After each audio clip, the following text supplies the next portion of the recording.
Do you know that there are 3 Tamar mentioned in the Bible? Number 1, Tamar, the daughter-in-law of Judah, Genesis 38. Number 2, Tamar, the daughter of David, 2 Samuel 13 verses 1 to 22. Number 3, Tamar, the daughter of Absalom, 2 Samuel 14 verse 27. Welcome to the Water of Worship channel, where we bring you a unique worship experience. On Mondays and Fridays, we bring you worship songs that are enhanced with the sound of water, perfect for starting and ending your week with a refreshing and uplifting vibe. Wednesdays are dedicated to Bible readings, where we explore different chapters and verses of the Bible while immersing ourselves in the sounds of nature.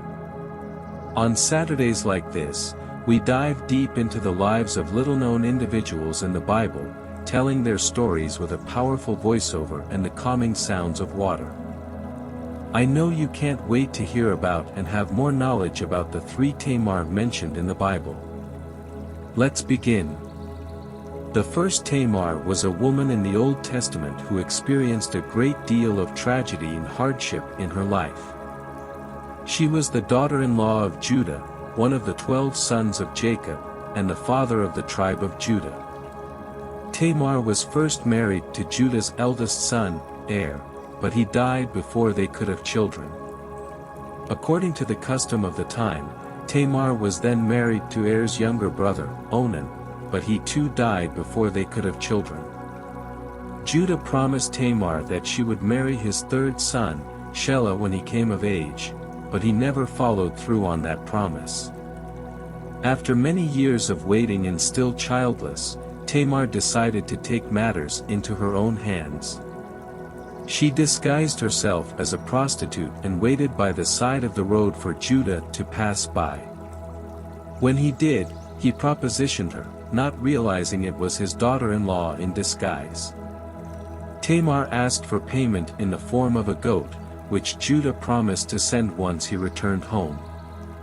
When Tamar's pregnancy became apparent, Judah ordered her to be executed for immorality. But Tamar produced the items Judah had given her as payment, proving that he was the father of her child. Judah then acknowledged his wrongdoing, and Tamar gave birth to twin boys, Perez and Zerah. Tamar's story is a powerful one of perseverance and determination in the face of great adversity. Despite being trapped in a patriarchal society where women had few rights, she found a way to fight for herself and secure her future. The second Tamar was the daughter of King David and his wife Maachah, who was the daughter of King Talmai of Geshur. She was born in Jerusalem, during David's reign as king over all of Israel. Tamar was the full sister of Absalom, Amnon, and Adonijah, and had half-brothers and half-sisters from David's other wives. She grew up in the royal palace and was educated in the ways of the court. When Tamar was a young woman, her half-brother Amnon, who was the eldest son of David, became obsessed with her and lured her to his quarters under the pretense of being ill. Once there, he overpowered and raped her. After the rape, Tamar pleaded with Amnon to marry her, as it would have been customary in their culture for a man to marry a woman he had dishonored to restore her honor. After the assault, Amnon rejected Tamar and sent her away in disgrace. Tamar's brother Absalom, outraged by what had happened to his sister, plotted revenge against Amnon. 2 years later, he invited Amnon to a feast and had him murdered. Absalom then fled Jerusalem to avoid David's wrath, and Tamar was left to mourn the loss of her brother and to live with the shame of what had happened to her. Tamar's, the daughter of David, story is a powerful reminder of the pain and trauma that can result from sexual violence and of the importance of standing up for victims and seeking justice.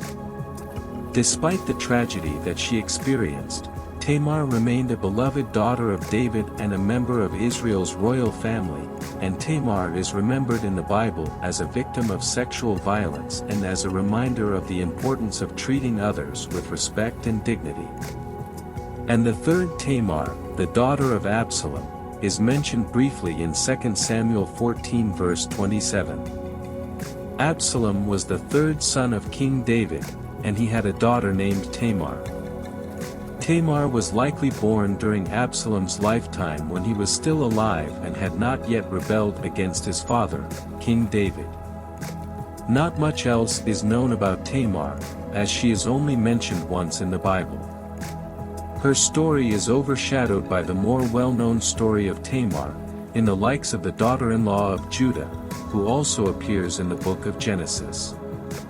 It is possible that Tamar, the daughter of Absalom, was named after her aunt, who was also named Tamar and was the sister of Absalom. Tamar's story is a reminder that even minor characters in the Bible have significance and purpose, and that every life has value and worth in the eyes of God. The stories of the first two well-known Tamars in the Bible demonstrate the complexities of life and the many challenges that women faced in ancient times which still happen to date. Tamar, the daughter-in-law of Judah, showed incredible courage and resourcefulness in the face of adversity, using her wit and cunning to secure her future. Tamar, the daughter of David, suffered greatly as a victim of sexual assault but eventually found justice and protection through her brother Absalom. While Tamar, the daughter of Absalom, the Bible does mention her that much, or better still, it does not provide a detailed story about her as it does for Tamar, the daughter-in-law of Judah, and Tamar, the daughter of David. It is possible that the stories of the other Tamars overshadowed her name, or that her story simply did not have as much significance in the overall narrative of the Bible. Despite the hardships and injustices they faced, each Tamar showed strength, resilience, and a determination to overcome their circumstances. These women serve as powerful reminders of the importance of standing up for oneself and fighting for justice, even in the face of seemingly insurmountable obstacles. Their stories also highlight the need for compassion and understanding in our interactions with others, particularly those who have experienced trauma or difficulty. Thank you for listening and staying until the end of this video.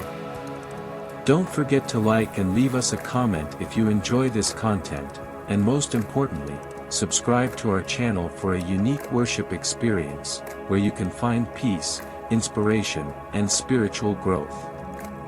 Once again, welcome to the Water of Worship, where we bring you closer to God through the beauty of nature.